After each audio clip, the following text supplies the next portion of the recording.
మన రాష్ట్రానికి ఉన్న ఈ అవసరాన్ని చాలా చక్కగా చెప్పారు.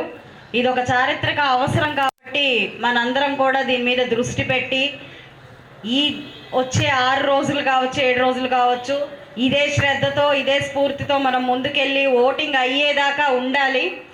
అయితే రాజ్నాథ్ గారు పొద్దున్నే చాలా మంచి మాటలు, చాలా శుభవార్తలు చెప్పారు. ఈరోజు ఇప్పటిదాకా ఎదురు చూస్తున్న రాజధాని గురించి కానివ్వండి, మన ఈ కూటమి గురించి, మన ఈ అరాచక ప్రభుత్వం గురించి కూడా నిజంగా శ్రవణానందకరంగా పొద్దున్నే రిఫ్రెషింగ్గా ఉన్నాయి. ఆయన ఇచ్చిన ఈ న్యూస్ ఏదైతే ఉందో దాన్నే దృష్టిలో పెట్టుకొని, అలాగని మనం ఆయన అన్నట్టుగా రిలాక్స్ అయ్యే సిచ్యువేషన్ ఏం కాదు. ఇది రిలాక్స్ అవుతూ మాత్రం మళ్ళీ మనకి దెబ్బ పడిపోయినట్టే.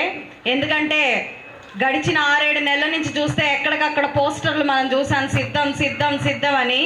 సిద్ధం అంటే ఏంటంటే వాళ్ళ అరాచకాలకి, అక్రమాలకి సిద్ధం కాబట్టి గెలవదు గెలవదు అని ప్రజల్లో ఒక అబద్ధపు ప్రచారంతో తీసుకెళ్తా ఉన్నారు. ఇలాంటి వాటి అన్నిటికీ వాళ్ళు సిద్ధం కాబట్టి రేపు పోలింగ్ దగ్గర కూడా ఏం చేయడానికైనా సిద్ధంగా ఉన్నారు వాళ్ళు.